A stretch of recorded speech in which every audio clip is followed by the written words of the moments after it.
ചങ്ക് പൊട്ടി വിളിക്കാൻ പഠിപ്പിക്കണം. അങ്ങനെ വിളിച്ചാലുണ്ടല്ലോ കർത്താവ് ഇറങ്ങി വരും. ഈശോയ്ക്ക് അങ്ങനെ ഒരു പ്രശ്നമുണ്ട്. ആരെങ്കിലും കരഞ്ഞാൽ ആ കണ്ണുനീരിന്, ദൈവത്തിന് ബലഹീനതയുണ്ട്. ബലഹീനത എന്നറിയാമോ? ദൈവത്തിന് ഒറ്റ ബലഹീനതയേ ഉള്ളൂ, കർത്താവിന്. ആ ബലഹീനത കരയുന്നവനെ മറികടന്ന് പോകാൻ പറ്റില്ല. ആരെങ്കിലും കരഞ്ഞാൽ അവിടെ നിൽക്കും, ആരും നിലവിളിച്ചാൽ അവിടെ നിൽക്കും. കൊലപാതകയായിരുന്നു കായേൻ. സ്വന്തം സഹോദരൻ ആബേലിനെ കൊന്നു. 10-15 മിനിറ്റേ ആയിട്ടുള്ളൂ കൊന്നിട്ട്. ചോര വീണ ഈ മണ്ണിൽ നിന്ന് സഹോദരന്റെ രക്തം, നിരപരാധിയായവന്റെ രക്തം നിലവിളിച്ചു. സ്വർഗത്തെ നോക്കി നിലവിളിച്ച് കരഞ്ഞു. നിരപരാധിയായ ആബേലിന്റെ രക്തം കിടന്ന് നിലവിളിക്കുമ്പോൾ ദൈവം ചോദിച്ചു, കായേൻ എന്താ നീ ചെയ്തേ? നിന്റെ സഹോദരൻ എവിടെടാ?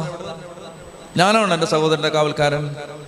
അപ്പൊ ദൈവം പറഞ്ഞു, നിന്റെ സഹോദരന്റെ ചോര കുടിക്കാൻ വാ പിളർന്ന മണ്ണിൽ നീ ശപിക്കപ്പെട്ടവനായിരിക്കും എന്നും പറഞ്ഞിട്ട് അവനെ നോദ് എന്ന് പറയുന്ന ഒരു ദേശത്തേക്ക് ദൈവം ഓടിച്ചു വിടും.